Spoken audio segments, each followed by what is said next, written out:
ನಮಸ್ಕಾರ ರೀ ಸೌಕರ್ ಮಂದಿ. ನೋಡ್ರಿ, ನಮ್ಮ ಬಹಳಷ್ಟು ವಿದ್ಯಾರ್ಥಿಗಳು ಈಗ BSc ನರ್ಸಿಂಗ್ ಮಾಡಕ್ಕಂತವ್ರು, ಮಾಡ್ಬೇಕಂತ ಇರೋರು, ಆಮೇಲೆ ಈ ವರ್ಷ ಫೈನಲ್ ಇಯರ್ ಇದ್ದವರು, ನಮ್ಮಲ್ಲಿ ಒಂದು ಎಕ್ಸೆಪ್ಟೇಷನ್ ಇರ್ತೈತಿ ರೀ. BSc ನರ್ಸಿಂಗ್ ಆದ್ಮೇಲೆ ನಮಗ ಲಕ್ಷ ಗಟ್ಲೆ ಸ್ಯಾಲ್ರಿ ಬರ್ತತಿ ಅಂತ ನೀವು ಅನ್ಕೊಂಡಿದ್ರೆ ಸ್ವಲ್ಪ ರಿಯಾಲಿಟಿ ಹೇಳ್ತೇನೆ ಕೇಳ್ರಿ. ನೋಡ್ರಿ, BSc ನರ್ಸಿಂಗ್ ಯಾರು ನೀವು ಈಗ ಮಾಡಬೇಕಂತಿದ್ರಿ, ಮುಂದೆ ಈಗ ಆಲ್ರೆಡಿ ಮಾಡಿರಿ, ಜಾಬ್ ಹುಡ್ಕಾಕ್ ಕುಂತೀರಿ, ನಮ್ಮ ರಿಯಾಲಿಟಿ ಒಳಗಡೆ ಹೇಳ್ತೇನೆ ನೋಡ್ರಿ. ನಾರ್ಮಲಿ BSc ನರ್ಸಿಂಗ್ ಕಂಪ್ಲೀಟ್ ಆದ್ಮೇಲೆ ನಿಮ್ಗೆ 18,000 ರೂಪಾಯಿದಿಂದ 30,000 ರೂಪಾಯಿ ಒಳಗಡೆ ಕೊಡ್ತಾರೆ ಸ್ಯಾಲ್ರಿ. ಅದು ಪ್ರೈವೇಟ್ ಕಾಲೇಜ್ ಹಾಸ್ಪಿಟಲ್ ಏನಾದ್ರು ಆಗಿದ್ರ ಇನ್ನು ಸ್ವಲ್ಪ ಕಡಿಮೆನ ಕೊಡ್ತಾರೆ, ಅದು ಚೆನ್ನಾಗಿ ಹಾಸ್ಪಿಟಲ್ ಇಲ್ಲ ಅಂತಂದ್ರ. ಆಮೇಲೆ ಇನ್ ಕೇಸ್ ಆಫ್ ನಿಮ್ಗೆ luck by chance government job ಆದ್ರ 50,000 ಪ್ಲಸ್ ಸ್ಯಾಲ್ರಿ ಇರ್ತತಿ, ಟೆನ್ಷನ್ ಇಲ್ಲ. ಗೌರ್ಮೆಂಟ್ ಜಾಬ್ ಸ್ಯಾಲರಿನ ಬೇರೆ 50,000 ಪ್ಲಸ್ ಇರ್ತತಿ. ಆದ್ರ ನೀವು ಸ್ಟಾರ್ಟಿಂಗ್ ಪ್ರೆಷರ್ ಇದ್ರಿಪ್ಪ ಅಂದ್ರೆ 18,000 ರಿಂದ 30,000 ರೂಪಾಯಿ ಒಳಗಡೆ ನಿಮ್ಗೆ ಏನ್ ಕೊಡ್ತಾರಿ, ಸ್ಯಾಲ್ರಿ ಕೊಡ್ತಾರಿ. ಇದು ರಿಯಾಲಿಟಿ ರೀ.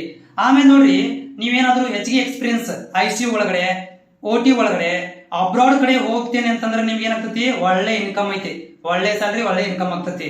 ಆಮೇಲೆ ನೆನಪಿಟ್ಕೋರಿ, BSc ನರ್ಸಿಂಗ್ ಬರೋರಿಗೆ ಒಂದು 3 ಪಾಯಿಂಟ್ಗಳು ನೆನಪಿಟ್ಕೋರಿ. ನಾನು BSc ನರ್ಸಿಂಗ್ ರೊಕ್ಕ ಸಲುವಾಗಿ ಮಾಡ್ತೀನಿ, ಹಣದ ಸಲುವಾಗಿ ಬರ್ತೀನಿ ಅಂತಂದ್ರೆ ಬರಾಕ್ ಹೋಗ್ಬೇಡ್ರಿ. ಯಾಕಂದ್ರೆ ಇದ್ರೊಳಗಡೆ ತುಂಬಾ ಸ್ಟ್ರೆಸ್ ಐತಿ, ನೈಟ್ ಡ್ಯೂಟಿ ಐತಿ, ಪೇಷನ್ಸ್ ಇರ್ಬೇಕ, ಹೌದ್ರಿ, ಲಾಂಗ್ ಡ್ಯೂಟಿ ಇರ್ತತಿ. ಆಮೇಲೆ ನಿಮಗೆ ಏನಪ್ಪಾ ಅಂದ್ರೆ ಸರ್ವಿಸ್ ನೇಚರ್ ಇರ್ಬೇಕ. ನಾನು ಸರ್ವಿಸ್ ಕೊಡಕ್ ರೆಡಿ ಇದೀನಿ, ನನ್ನ ಹತ್ರ ಪೇಷನ್ಸ್ ಐತಿ, ನೈಟ್ ಶಿಫ್ಟ್ ಮಾಡಕ್ ರೆಡಿ ಇದೀನಿ, ಲಾಂಗ್ ಡ್ಯೂಟಿ ಮಾಡಕ್ ರೆಡಿ ಇದೀನಿ, ಹೌದ್ರಿ. ಇವೆಲ್ಲ ನಿಮ್ಮಲ್ಲಿ ಅರ್ಹತೆ ಅದಾವ ಅಂದ್ರೆ ಅಷ್ಟ BSc ನರ್ಸಿಂಗ್ ಬರ್ರಿ. ಅದನ್ನ ಬಿಟ್ರ ನಿಮ್ಗೆ ಏನಾದ್ರು ಗೌರ್ಮೆಂಟ್ ಜಾಬ್ ಆದ್ರ ನಿಮ್ಗ ಮಾಲಾ ಮಾಡ್ರಿ, ನಿಮ್ಗ ಒಳ್ಳೆ ಸ್ಟ್ರಾಂಗ್ ಫ್ಯೂಚರ್ ರೀ. ಆಮೇಲೆ ನೆನಪಿಟ್ಕೋರಿ, BSc ನರ್ಸಿಂಗ್ ನಿಮ್ಗೆ ಜಾಬ್ಲೆಸ್ ಆಗುದಿಲ್ಲ. ಇದು ಒಂದು ತುಂಬಾ ಸ್ಟ್ರಾಂಗ್ ಇರುವಂತದ ಮಾತೇನಂತಂದ್ರ ಇದಕ್ಕ ಕೆಲಸ ಇಲ್ಲ ಅಂತಿಲ್ಲ, 100% ಕೆಲಸ ಸಿಗ್ತತಿ.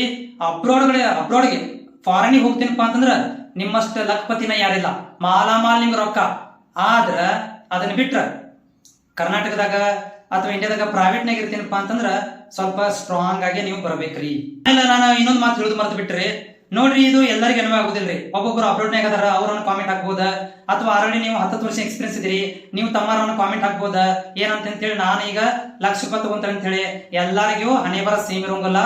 100 ಜನ ಹೊರಬಿದ್ರ 20 ಜನ ಚೆನ್ನಾಗಿರ್ತಾರ, 80 ಜನ ಸ್ಟ್ರಗಲ್ ನಾಗ ಇರ್ತಾರ.